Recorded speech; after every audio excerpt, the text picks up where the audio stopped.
ask me, what's in a name? My quick response will just be, so much in it. Have you heard of a branch of knowledge called onomastics or onomatology? Don't bother if you haven't.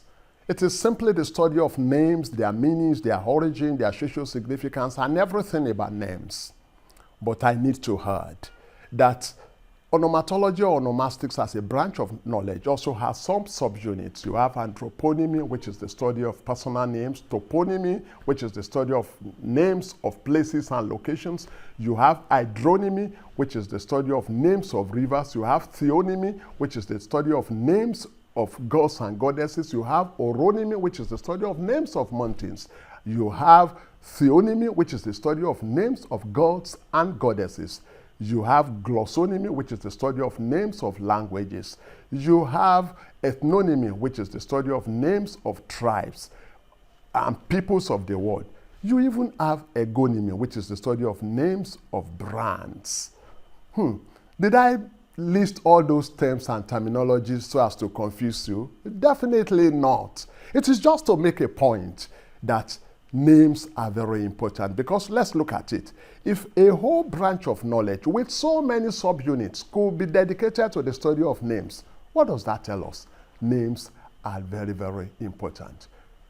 Welcome to Name Vault, a one-stop shop for everything about names. Here in this vault, you have a repository of names with their meanings, the right pronunciation, and everything about them. We will travel the world, we will traverse the whole world looking at names, looking at their origin, looking at their meanings, looking at how they are to be pronounced. But if we are traveling the whole world, does the saying not go thus? Charity begins at home. Yes, we will travel the whole world, but we will start from our own local environment. And of course, you know that in so many African societies, most especially the Yoruba culture, of which yours sincerely is a product, names are not just an identification tag. They say so much about the bearer and the givers of the name.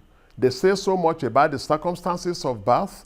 They say so much about the goals and aspirations of the parents and the bearer of the name. They say so much about the belief system. They say so much about the social background of both the bearers and the givers of the name.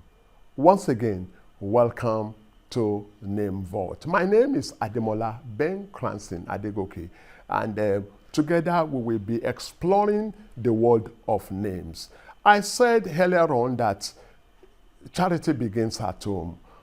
So even though our goal is global, we will be starting on a local level. And what do I mean? We'll be starting from our own local environment. Let's look at some names. We will be looking at names from our immediate environment. And of course, you know, I've said it that yours sincerely is a product of the Yoruba culture. So if we are starting with Yoruba names, can there be a better way to do that other than to look at the names of two of our prominent traditional rulers? And of course, maybe the name of the most talked about Yoruba man today. I'm talking of the name of our current president.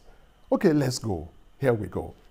Let's look at the names of two prominent Yoruba traditional rulers. The name of the Ọọni of Ife and the name of Aláàfin of Ọ̀yọ́.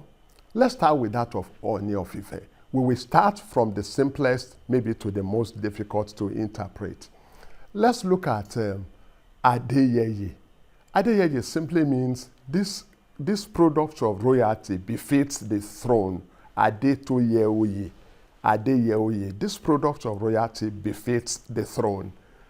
Now quickly we go to the next one, Ẹnìtàn. Ẹnìtàn is a name that is usually given to a child whose birth is surrounded by some historical circumstances, some unforgettable circumstances. It could be that the parents, you know, experienced some kind of unforgettable fortune. It could be that an unforgettable and, you know, a very memorable event happened when the child was born, and so the child will be named Enitan, a man of history. So whenever you call the child, you recall the event that happened when the child was born.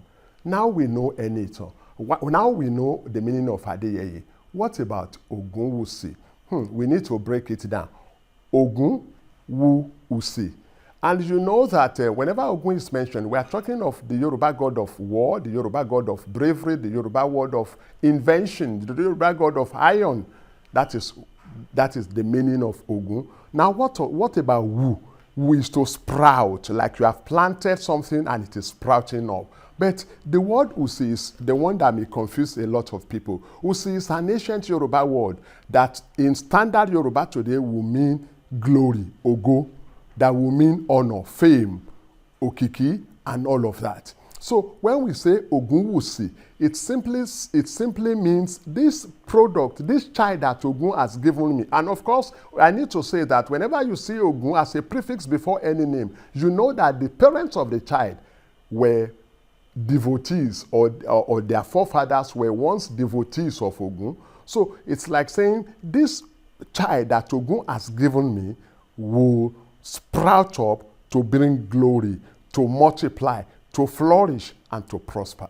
So now we know the name, or the names, the meaning of the names of Ọọni Adéyẹyè Ẹnìtàn Ogunwusi.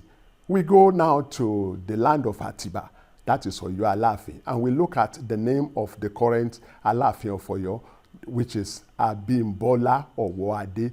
Abimbola Abimibaola, that is how to break it down. And it simply means this child has been born into wealth. But I need to say this, that the Yoruba concept of wealth goes beyond material riches. It encompasses so many things: honor, fame, dignity, integrity, all put together is what the Yoruba see as wealth. So Abimibaola, so it means that this child has been born into everything that I have explained that constitutes wealth in the Yoruba worldview. Now let's look at Owoade. Owo, Ade. What is Owo? What is Ade? Whenever you say Ade, you know that royalty is involved. But what about Owo? Owo means group, working together, coming in their number. So it is usually given to a child that is born after a succession of male children. Another male child is coming, especially in a royal family. So we say royalty is coming in their number. Owo, Ade, Adenwo. So the royalty is coming in a group, in a column. That is what it means. So now we know the name of Ọọni Adéyẹyè Ẹnìtàn Ògúnwùsì, and we know the meaning of the name of Aláàfin Abímbọlá Owoade. Let's go to the name. The meaning. What is the meaning of the name of the most talked about Yoruba man today? And that is Bola.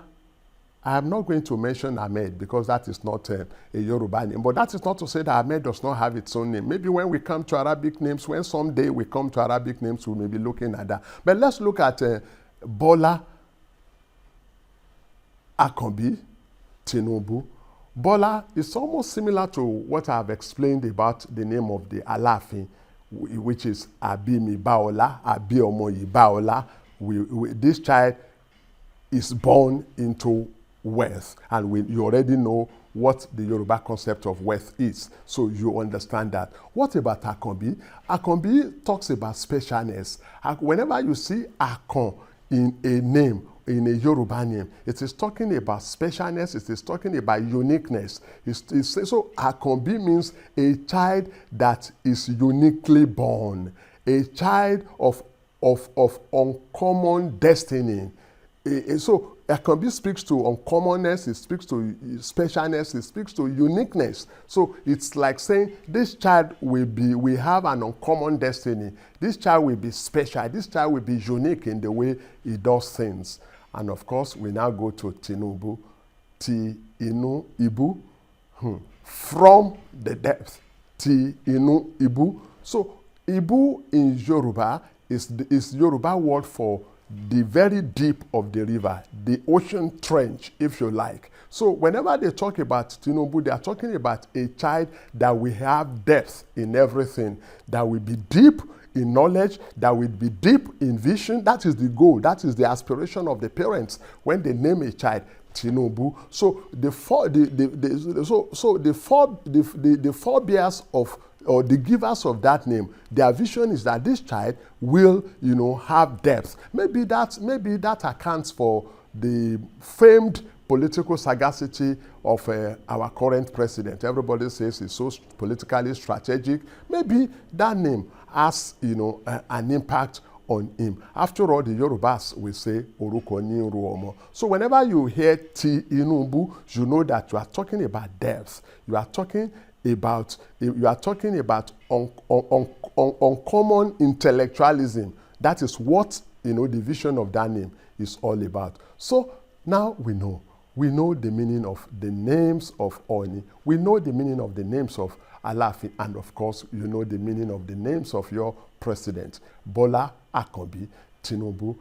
Before I go, let me quickly say this, that we do not lay claim to any form of monopoly of knowledge. Neither do we lay claim to perfection here. We are only trying to break the meaning, to ensure that people know the meaning of their names. And we say this based on the research that we have carried out. So if anybody has anything that can enrich what we are saying, or that is maybe contrary to what we have, the way we have interpreted the names, please come up. We are never ashamed to own up to our errors, our mistakes, and we will correct ourselves. So please, you can always get back, you can always reach back to us through all our social media handles. You also have our WhatsApp number there, just messages only. We will be ready, we will be happy to take feedback from you. But I also need to say this before we call it a day today, and that is to say that every name has a meaning, every name has a heritage. Every name is a compressed history. It's a compressed spirituality. Every name is a compressed worldview. Have you discovered yours? If you haven't, please do, and treasure it so much. I want to also say that your name is an invaluable asset. Ensure you guard it and protect it so jealously. Maybe you will put it in a vault. So name vault will be closing for now. It will be opening next time we see. For now, my name is Ademola Ben Cranston once again. So long.